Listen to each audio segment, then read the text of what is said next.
大家好，欢迎来到我的播客，我是 Coach 天。想象一个画面，一个中国人第一次去欧洲旅游，夏天，在街上走，热得受不了了。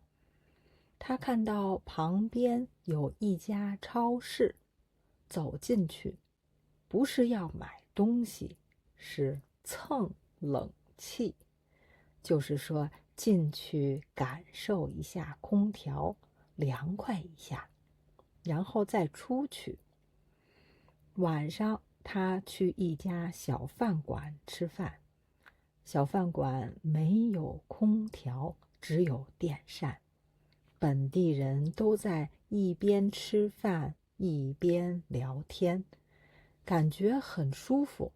只有他一边吃饭一边流汗，一边觉得奇怪，这里的人是真的不热吗？怎么没有空调？这件事很多去过欧洲的中国人都经历过，因为在中国，空调不是一个选项，是生活的一部分。夏天有空调，就像夏天要喝水一样正常。我上一次去巴塞罗那，就是因为太热，没有去小饭馆吃饭，最后去了麦当劳，因为麦当劳有空调。说到欧洲人和空调，我最近专门做了一期视频，讲欧洲热浪来了之后，为什么大家都在抢中国品牌的空调？感兴趣的话可以去看一下，链接在介绍里。但空调这件事在中国不是热了就开这么简单。夏天的时候，在所有公共场所，比如商场、办公室、地铁、医院，空调最低只能开到26度，不能更低。这不是建议，是规定。这是2007年政府定下来的规定。背后的原因很简单，2个字：节能。节能就是少用电，节省能源。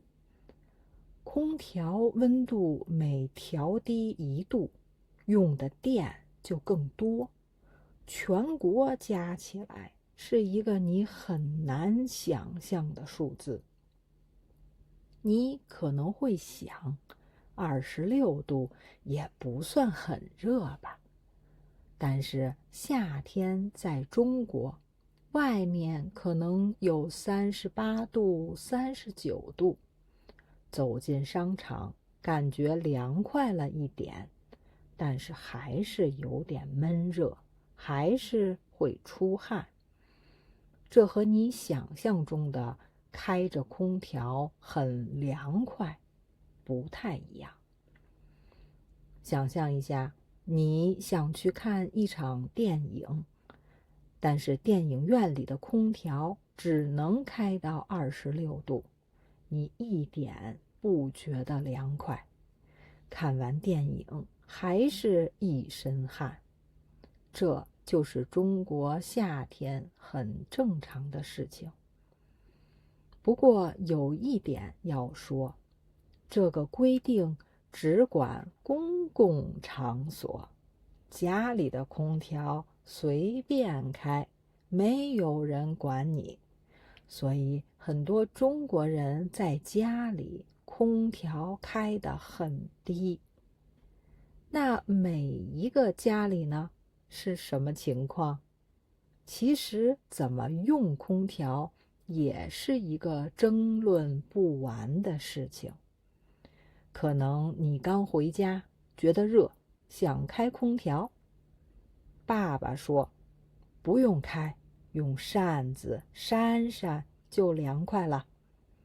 开空调太浪费电了。”然后你回到自己的屋里，把空调开到了18度。你的妈妈进来看到了，哎呀，你怎么开这么低呀？这对身体可不好。马上帮你调到了26度，然后出去了。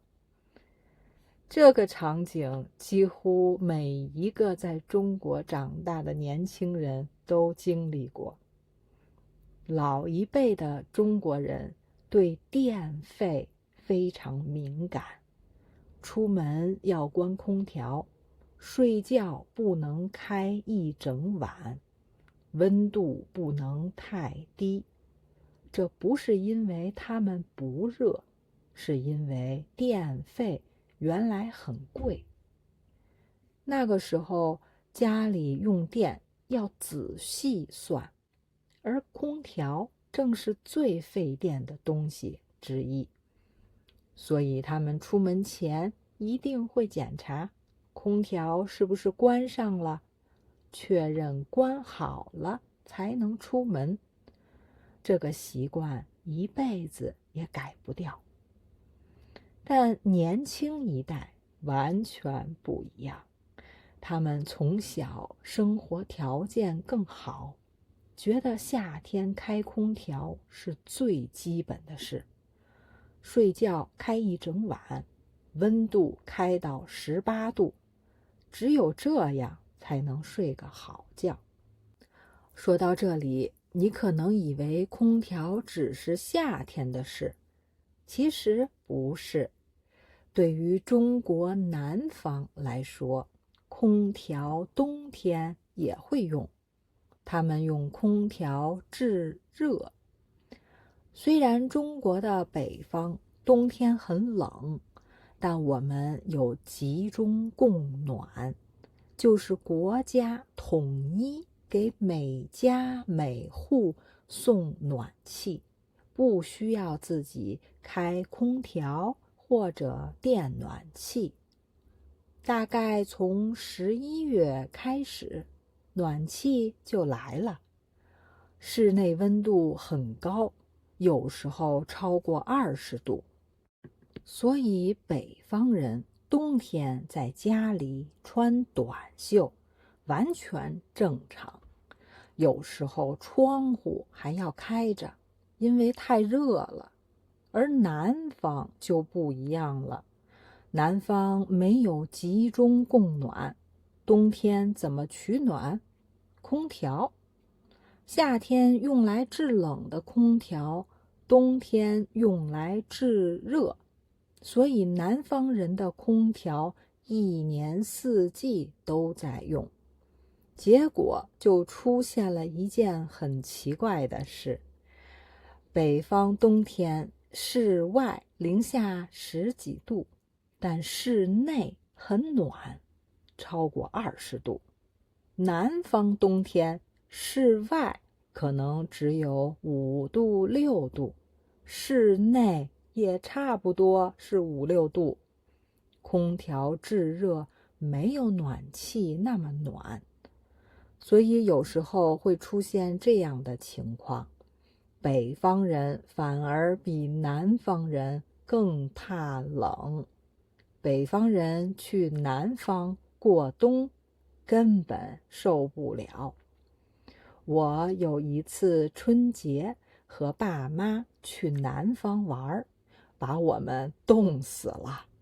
屋里屋外一个温度，整天都是冷冷的，真的不习惯。